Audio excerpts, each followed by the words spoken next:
Today, for a few weeks, we're starting a new series. You can turn to John chapter 4. We're calling this series God's Design for Ministry. Today, we're going to talk about worship. And for the next 2 Sundays, we're talking about God's design for what He wants to see happen in His church, through us and to us for the next couple of weeks.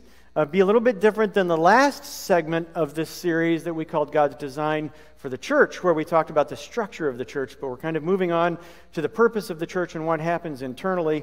I think understanding what the church is important for people who come every week.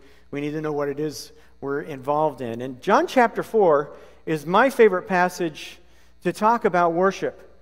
Now, most people, when they go to John chapter 4, talk about methods of evangelism. And that's perfectly valid because Jesus engages evangelistically with someone that we just refer to as the Samaritan woman. And we're going to look at that passage. So if you want to turn there, then you'll be ready in just a moment. I've had a really wonderful opportunity over the years to travel and teach the Bible in different countries. One of the countries I went to years ago, a couple of times, is the country of Belarus. It used to be a part of the USSR. Now it's one of the Confederated States since the wall came down. But nonetheless, you just feel like you're in Russia. And one of the churches I went to was invited to speak. It's called at that time Central Baptist Church. But of course, it used to be Russian Orthodox. And it was a massive cathedral built on the same design of the Hagia Sophia in Constantinople. So, it's austere.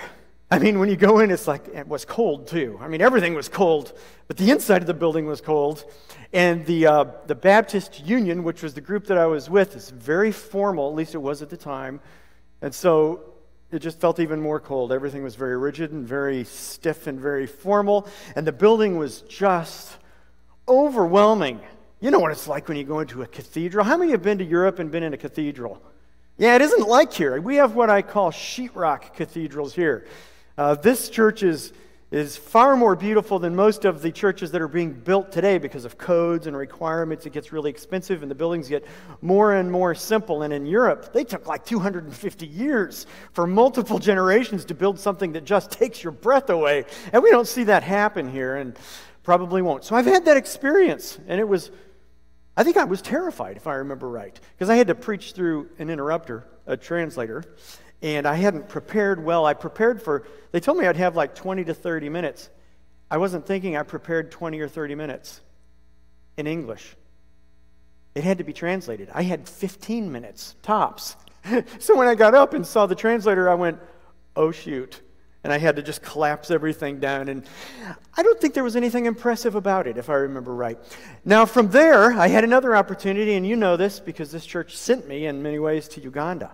Uganda is very different than that country of Belarus. There, I went to a village called Bakatadi, and in Bakatadi, the church doubles as the school for the children, at least at the time it did, and it was made out of sticks that were buried in the ground, and then horizontal slats and mud that was packed against the walls, and a tarp for a roof.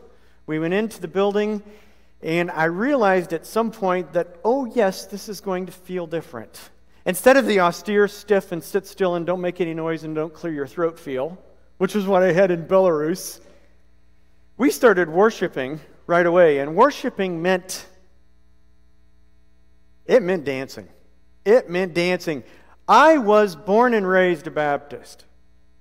I have never danced in my life. And it's much worse than that. I was born with a serious and I think incurable rhythm deficiency. If you see me trying to clap hands over here, you'll notice I'm generally either clapping or singing, not doing both at the same time, and there's a reason for that. Now I'm in a worship service where I am most obviously the different person in the crowd, and everybody's dancing, and they all want to see the pastor from Kansas dance. And the moment when I realized, oh no, I'm being watched, was horrifying. And so I'm doing, it's like, this is going to be the ugliest thing anybody ever saw in a worship service. But I did my bit for the Lord, and those people, I think, were highly entertained. But they're very forgiving. They're very gracious, and nobody said a word. Well, almost nobody. Got through that. But that, for me, is a way to remember the wide swath of experiences when believers all over the globe do what they call worshiping. Was one of those wrong and one of those right? No, you can't do that. Is it wrong for the Russian believers to sit still and be very quiet and austere as they listen to the Word of God? No. That's just how they do it. Is it wrong for the Ugandans and practically every other country in Africa to dance in an animated fashion while they sing these songs? Many of them were the same. They were sung in their language, and some of them even in English. I knew a couple of the songs. No, of course it's not wrong. It is different. And that's not the only piece of those services that was different. A lot of it was different. This passage really is used to talk about Jesus' evangelistic method with the Samaritan woman. But he also uses it as an opportunity to break the mold of her understanding about what it is to worship God. I think the only way for me to do this is to quickly survey the first part of the story, and then I just want to look at 4 or 5 verses and spend my time there as we talk about God's call for the church to be a place where believers worship together. You worship alone too, I hope, in your car, at home, wherever, in your office, it doesn't matter. But corporately now, we worship. We have to understand what worship is. While Jesus isn't talking about group worship, he affords us a moment to understand worship itself. So let's look at what he said to this woman of Samaria, as she's called. She came to draw water, in verse 7. So Jesus said, "Give me a drink." The disciples had gone into town to buy some food, and he said, I'm thirsty. Well, she was shocked. In verse 9, she said, "How is it that you, a Jew, ask for a drink from me, a Samaritan woman?" 2 loaded words. Because the Jews don't associate with the Samaritans, much less, a guy with a woman in this way. And Jesus answered, "If you knew the gift of God and who's saying to you, 'Give me a drink,' you'd ask him and he would give you living water." Man, Jesus jumps right into the heart of spiritual matter. There's no small talk here. He's not going over the news and the weather. He sees a moment and he takes it and just talks to her about her need and her soul. "Sir," the woman said, "if you don't even have a bucket, this well is deep, then how are you going to get this living water? Are you greater than Jacob? He gave us the well, drank from it himself, as did his sons and his livestock." Or what that has to do with anything. Verse 13. Except she's sort of promoting her Samaritan wares, because this part of the country is very important to her in her scheme of understanding worship. Jesus said, "Everyone who drinks from this water will get thirsty again. They'll be back. But whoever drinks from the water that I give him will never thirst again. In fact, the water that I'll give him will become a well of waters springing up in him for eternal life." "Oh, sir," she said, "give me this water so I won't get thirsty and come here and draw the water." It seems she's not getting it. She's conflating the metaphor with the message. I don't want to have to keep drawing water, and go and call your husband, Jesus said. See, when we talk about evangelistic methodology, this is where I can't go. I can't do the Jesus thing and say, "Here, let me peer into some deep, dark secret of your life that nobody knows that I can access." I can't do that in evangelism. Jesus could, and so his approach is going to be a little bit different. She said, "Well, I don't have a husband." "That's right," he said. He said, "I happen to know that you have had 5 husbands, and the man that you now have," that's a good Semitism for the husband, the person that you're with right now, "is not your husband. And what you've said is true." The woman says, "So I see that you're a prophet. You don't have any way of knowing this. So you're a prophet." That's a category that Jewish people, Samaritan or not, understood. They had this long history with the prophets, people speaking for God, people speaking with authority. And when they did, they draw a spiritual application and make it a moment about spiritual reality. And Jesus is doing that. And so she's going, "I see that you must be a prophet. Well, our fathers worshipped on this mountain, but you Jews say that the place to worship is in Jerusalem." And this is where I want to go to talk about this woman. Jesus now has an opportunity to talk about worship. Now, here's what's happened. There's this controversial subject, and this woman clearly is on the run. What she's doing right now is bringing up worship, I believe, as an evasion tactic to avoid Jesus' topic, which is her need for this eternal water. So she runs to history, she runs to a religious topic, she runs to tradition. She's bringing up something that is evasive to take herself out of the focus. But it was also, I think, a bit dismissive, because she knew that Jesus was a Jew. So she talks about the proper place to do worship. Is it on Mount Gerizim or is it in Jerusalem? This is a controversy between the Jews of the south and the Samaritan Jews that dates way back to before Jesus is in her time, centuries back. So she's being both, I believe, evasive and dismissive. By the way, I think we've experienced that before. People often bring up religious controversy when discussing religion, don't they? Have you ever been there? Have you ever brought up the issue of what it is to be a Christian and what it means that you gave your life to Christ, and suddenly they pop out with some question about, well, once I knew a deacon, who did something bad, or I had this experience in the church, or why are there so many denominations? You didn't even bring up denominations. Where did that come from? Well, let me tell you where it came from. It came from left field. Why did it come from left field? Because they don't want to talk about their soul. They don't want to talk about their need. They're feeling uncomfortable about the subject that you brought up. And Jesus is just showing us how this whole thing works. Now, she was raised in spiritual confusion. She is referred to here as a Samaritan, which doesn't mean that she was from Samaria or Sebast, as it's called in her day. She's actually from a different place, but she is a Samaritan woman in terms of her religion. She had some what are called Samaritan beliefs. So what's a Samaritan? Well, they're northern kingdom Jews who developed a form of Judaism apart from the mainstream, apart from the tradition that Jesus here, of course, represents. They had their own copy of the Scriptures. They had their own canon. You know what I mean by canon? It's not a gun. Their own canon is their recognized list of authoritative Scriptures, different than mainstream Judaism. Mainstream Judaism had not only the Pentateuch, Genesis, Exodus, Leviticus, Numbers, Deuteronomy, but also had the law and had the writings and had the wisdom books. But the Samaritans accepted only the first 5 books of the Bible, known as the Pentateuch. But more than that, they had their own recension of it. They had their own historically developed edition of the Old Testament with a few changes made to it. And one of those is to specifically mention worshiping on Mount Gerizim in the 10th commandment. And so the Samaritan Pentateuch looks different than what's called the Masoretic text that was accepted by mainstream Judaism that doesn't say to worship on Mount Gerizim in the 10th commandment. So they had their own scriptures, they had their own canon, they did believe in a coming Messiah. But they didn't have Isaiah 53, did they?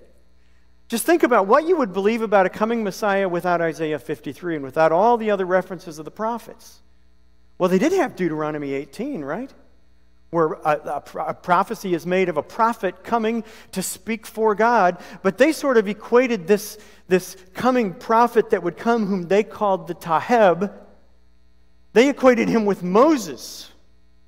Okay, but here's what's interesting. You have the Samaritan Jews to the north and mainstream Judaism around into the south of them, all of whom were looking for a Messiah who was coming. And now this Samaritan woman, who represents this kind of removed strand of Judaism, is talking to the Messiah that she kind of thinks is coming, but would never recognize him as it. That might inform you a little bit about where this discussion goes and what she needs to understand for worship. So she was raised in confusion.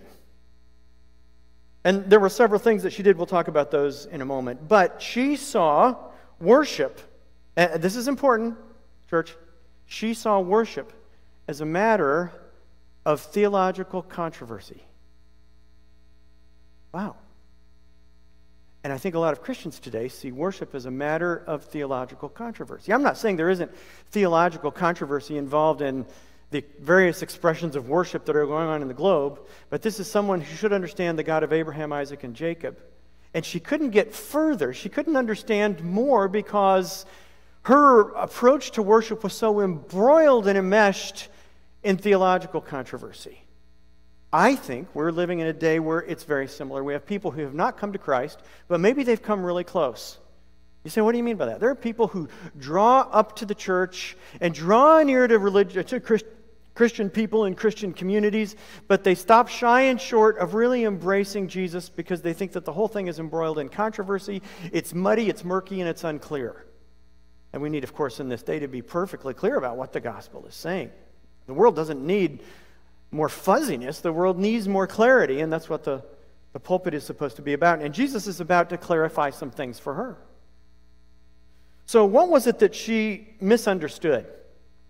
We tend to think of worship sometimes in ways like this Samaritan woman. Maybe not theologically, but certainly practically. We really believe that worship is enhanced by ambiance, don't we? If the lights are low, if the candles are lit, and especially if a lot of stuff is gilded in gold, that's a real ambiance for worship, and surely my worship is greased a little bit. Surely it goes faster and it goes farther and it's easier to get there. We tend to equate good worship with something extraneous, with something physical. Here's how I see what was going on with this lady and her confusions and her mistakes about worship, and I think you'll see them too. First of all, she believed that there were sort of location requirements. This tradition is very old about worshiping on Mount Gerizim instead of in Jerusalem. And well, as I said, this very ancient version of the Samaritan Pentateuch actually pencils in Mount Gerizim into the Ten Commandments. And that's generally understood that this was a sect that pulled aside and had their own ritual requirements for true worship of the God of Israel. It's not really something that anybody takes as a serious problem to the text, but they did that. They also believe that Joshua built a temple on Mount Gerizim, and it was eventually destroyed. Of course, there's no truth to that we know of, either archaeologically or bibliologically. There's no evidence for that kind of thing taking place, but it was their belief. They also believe that Eli established a new worship center at Shiloh, that both of these temples were eventually torn down, and the only thing that was left was in Jerusalem, and it represented a corrupt strain of Christianity. And with all of that background, what she came away with was there's one place where it's really right to worship, and you need to go there. She believed that there were location requirements. And you see where this is going. I mean, you see the problems that are sort of built into this. But let's just let it unfold a little bit. The second thing that she said was she believed that there are, and I'm just extending out the same thing, she believed that there were physical requirements to good worship. Now, Jesus is going to pop this balloon, and I still think we haven't heard Jesus. I do. I think it's hard for us to hear Jesus. Let me encourage our thoughts this way. If you're tempted to say, boy, we would worship better on Sunday if we had, think about your blind friends.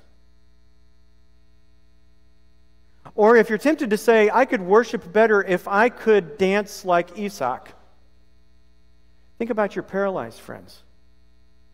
Whatever you're saying about worship, are you limiting it to the people who are physically able and physically capable, so that people who can't see are less capable of good worship than you are?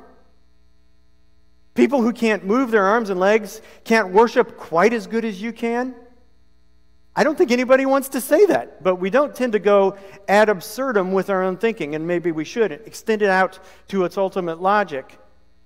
The problem with what this woman was doing was she was turning something that really is only internal, not that there wasn't physical aspects to worship in the Old Testament. We'll talk about that in a moment. But she was taking something that is inherently internal and turning it into an external thing. And I think we still tend to do that. I still think we struggle with it. And I don't think a sermon is going to fix it. You say, well, good, then stop and we'll go home. Well, look, I'm going to take a shot at it. This is for me too. I think it's good for us to struggle through these things. The third thing is that she believed, evidently, that there were methodology or form requirements for worship to be correct. Look at what Jesus said, by the way. Verse 21, believe me, woman. That sounds harsher than it is in Greek. An hour is coming when you will worship the Father neither on this mountain nor in Jerusalem. You Samaritans worship what you do not know. They rejected most of Revelation, right? They didn't have the benefit of the prophets. We worship what we do know because salvation is from the Jews. Revelation from God came through the Jewish people, His covenant people. But an hour is coming and is now here. Okay, so now He updates what He said. An hour is coming. In fact, this is it. When true worshipers, now there's a phrase that pays. What's a true worshiper? You said, Gary, you said you can't talk about good worship. No, Jesus talks about true worshipers. He says, the hour is coming when true worshipers will worship the Father in spirit and truth. Yes, the Father wants such people to worship him. Look at verse 24, because I want to pull out a word. God is spirit, and those who worship him must worship in spirit and in truth. Must worship in spirit and in truth. By the way, you don't see it. Do you see it in the CSB? I don't think so.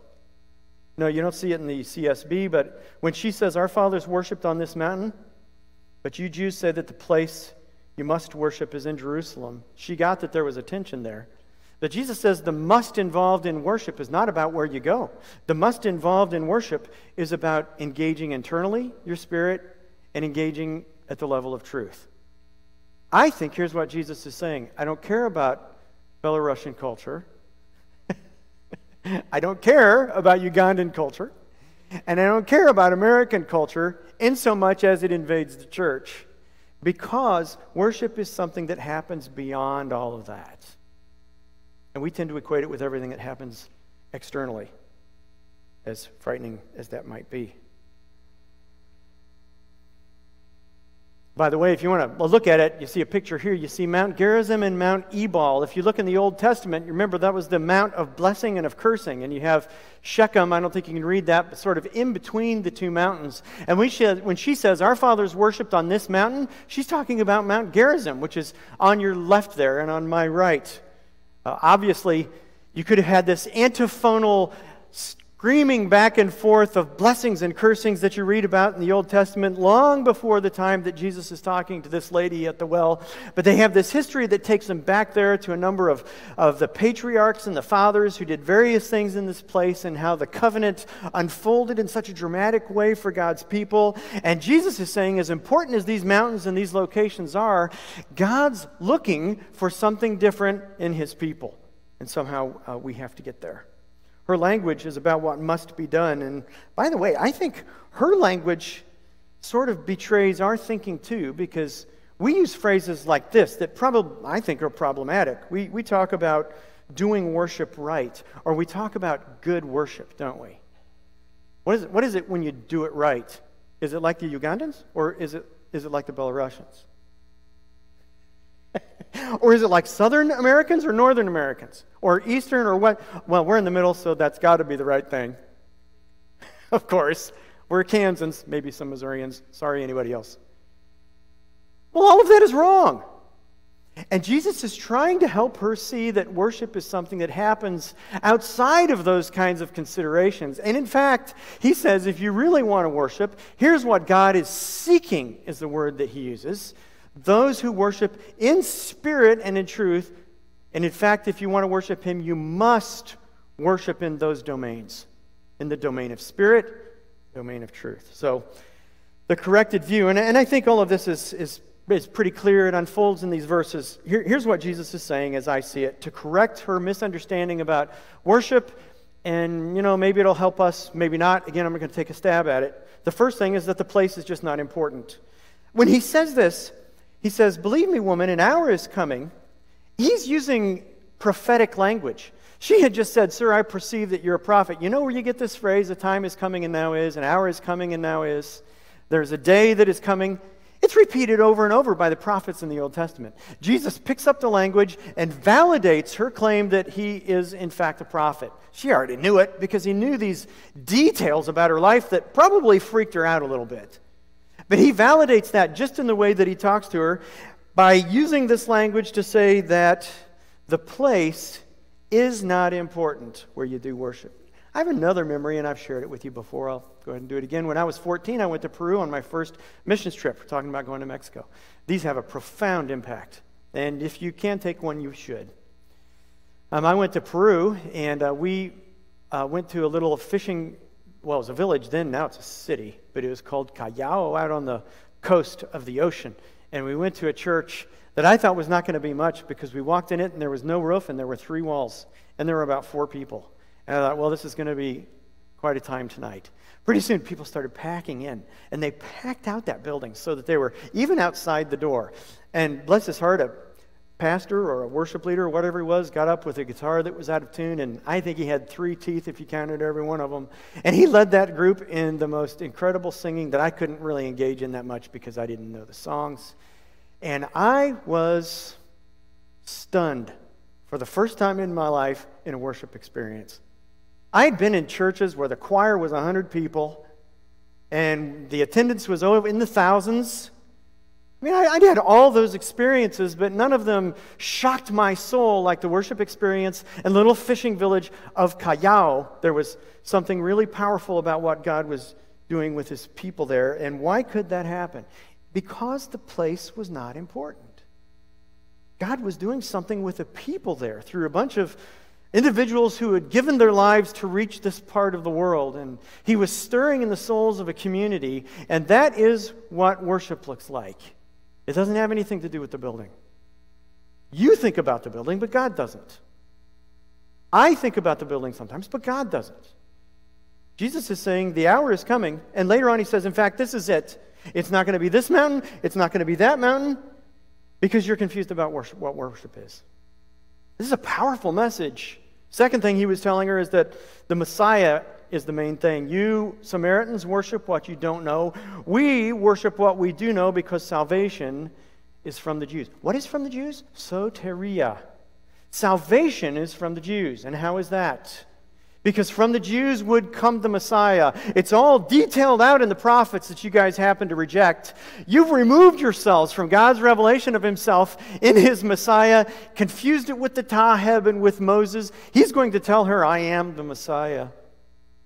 She needed to really get this water that quenches her thirst to understand who it was that she was talking about. That really is what worship is all about, is acknowledging Christ. It's acknowledging what God has done, proving his own compassion and his mercy and his care for his people by sending his Son. And that's what we gather. You know, church, what it is that unifies the church? You've probably got a whole bunch of things in mind that should unify the church. You know what Paul said? He says that we are unified in the knowledge of the Son of God. Ephesians chapter 4. That's what unifies us. The stuff you're thinking about, probably not relevant. Not to unity. It might be relevant to other things, but not to unity. We are unified in the knowledge of God's Son. Third, he's telling her that the past is now. Verse 23. An hour is coming, and in fact, it's now here. And why is it now here? I think it's now here because Jesus was there. A new day was entirely unfolding. Jesus in his lifetime is signifying the fulfillment of the Old Testament law. I didn't say the elimination. I didn't say the worthlessness of the Old Testament law. I said the fulfillment. He is the fulfillment of the Old Testament law. And there is a new day. And he's taking us to the point where we now say, let's build a really temple that really honors God, to instead saying, we are the temple. That's us. We're all the pieces, we're all the stones, we're all the bricks. Can I be any more like Peter right now? We're the holy building. And all the pieces are intended to fit together to honor God in sort of a conglomerate human edifice. And that's what the church is. And the church did it really well for a number of centuries. There were no church buildings for the first 3 centuries of the church.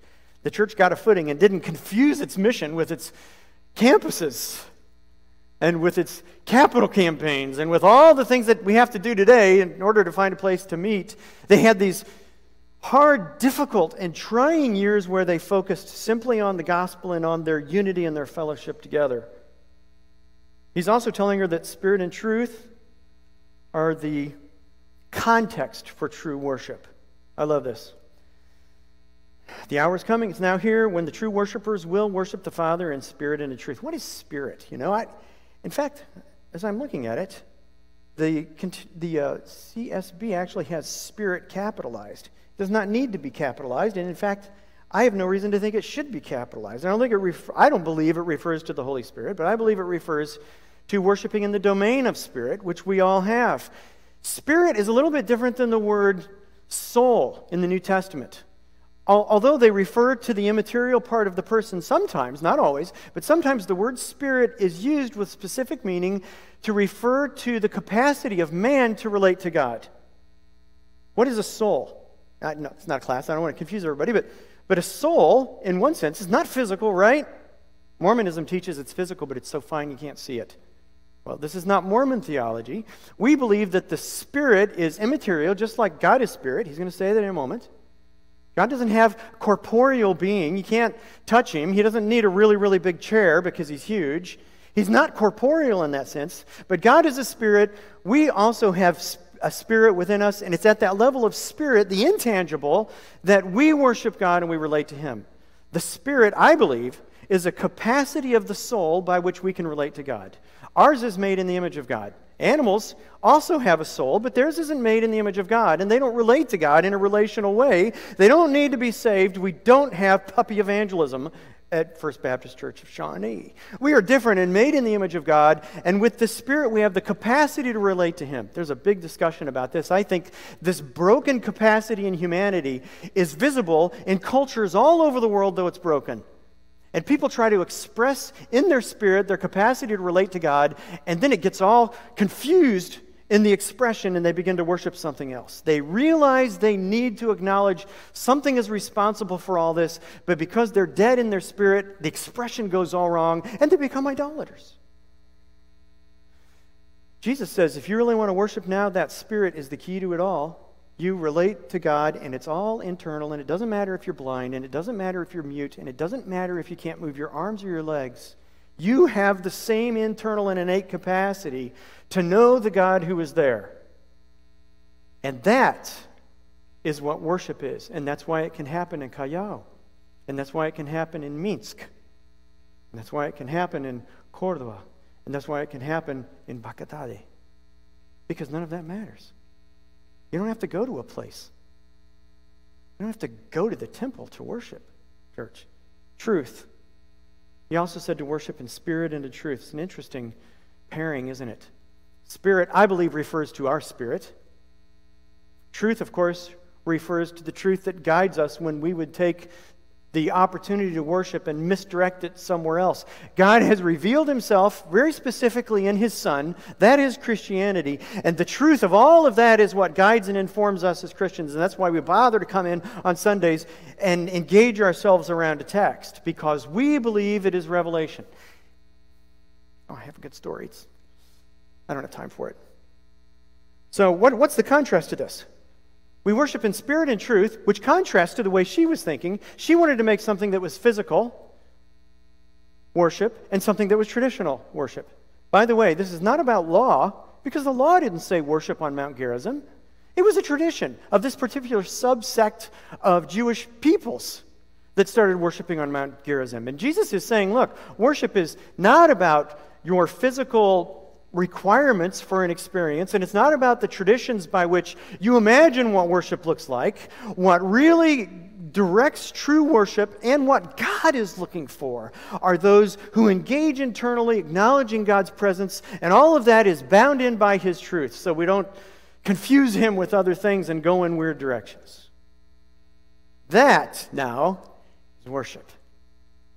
I had a friend tell me about Sunday school in a part of Africa, in Malawi, Africa, and he said in that part of the world they refer to their Sunday school buildings by shade trees because they don't have a building. So there might be a big tree or a little tree. And so if it's a little tree, they say that's a 5-man Sunday school classroom because there's enough shade for 5 men. If they have a big tree, that's a 10-man Sunday school classroom. And none of that matters because they're doing the same thing that we do. And I guarantee you, if you could go over there, you would have a profound experience of God's presence among his people. And it might just shock you what you experience. He corrects her by saying that spirit and truth are the guiding principles of true worship. And in fact, in verse 24, I say that he's telling her that worship can only be done in spirit. You say, why do you say that? God is spirit. By the way, here's his logic. The King James says God is a spirit. It's probably an advisable translation. It's talking about God's essence. You know, the what of God, not the who of God. What is God? He is spirit. God is not a man that he should lie, right? You can't take an ounce of God. He's not a certain height. God is spirit. And those who worship him must also worship him in spirit and in truth. Must worship him. See, she had talked about who says what about where we must worship. And Jesus says, you want to know about the must? Let me talk about the must for a minute. The only way really to worship is in spirit and in truth. Church, it's not about songs. It's not about the height of the walls. It's not about the accoutrements. It's not about the ambience that really tickles your gizzard. That's about you. What it is about is acknowledging God for who He is. A few conclusions. First of all, worship is not an external activity that can be quality judged. It's an internal activity of the soul. You can't leave a worship experience and say, well, that was good worship. I mean, you may mean something real about that, but you might mean something not real about that too. You may be saying something that nobody can say, because worship is not an external activity to be quality judged by those kinds of adjectives. Second, worship should not be confused with music. Let me say a few things that might shock you. I did a quick search, and admittedly, I did it on English, using the English language and not Hebrew. But look what I found when I went through the Old Testament. The word worship is only coupled with the word sing one time in the Old Testament. Only one time. Shocking? The word worship and music only occur 4 times in the Old Testament. And all of them in the book of Daniel. And it's a situation where worship is to follow the hearing of music. So the music was to start, and then the worship was to begin. So actually, those contexts separate worship and music out. Worship and instruments? Only one time that I found of those specific words. But I will say that there was a specific connection, because he talks there about the instruments that I have made for worship. By the way, there were thousands of them. Some people don't like a lot of instrumentation. That's fine, I get that. But they had it. You probably would have hated Hebrew worship in the Old Testament. I think most of us would have, because, we're cultural. That's okay. But you probably wouldn't have liked it at all. It's funny that the kind of random things that people will say about what they do and don't like in worship music. I've had so many people say, and I get it, I feel the same way. Have you ever had the song where the refrain repeats and you feel like, we've sung this same phrase now 700 times and I want to go home? Have you ever felt like that before? Yeah, there's some songs like that, but you would really hate some of the Psalms where they do that, right? You get where I'm going? You don't like it, and maybe I don't like it, but it's in the Psalms. His love endures forever. His love endures forever. His love endures forever. His love... Okay, so you wouldn't like that song, and that's a God one. That's my point. We're random about all of this. And the connection that we see between music and between worship is far too absolute. Music is intended as an enhancement to real worship that happens internally. By the way, now you talk about words like worship and praise together, 8 times. You talk about worship and the heart together, more than 10 times in the Old Testament. Now, the words are occurring together. You're starting to see a connection. Because the internal parts of who we are is where worship really happens. The external stuff, there might or there might not be a connection. Finally, real worship is sought by God. Wow, look at what he says. God is spirit. He says, yes, at the end of verse 23, the Father wants such people to worship him. The Greek word is seeks. Your translation probably says seeks.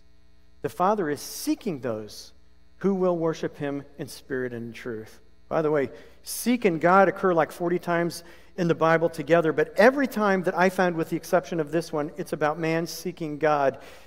It should be a really powerful moment when we read the possibility that God seeks after something in us. And what he's seeking after is those who worship him in spirit and in truth. All the other stuff is really interesting. It's culturally limiting too.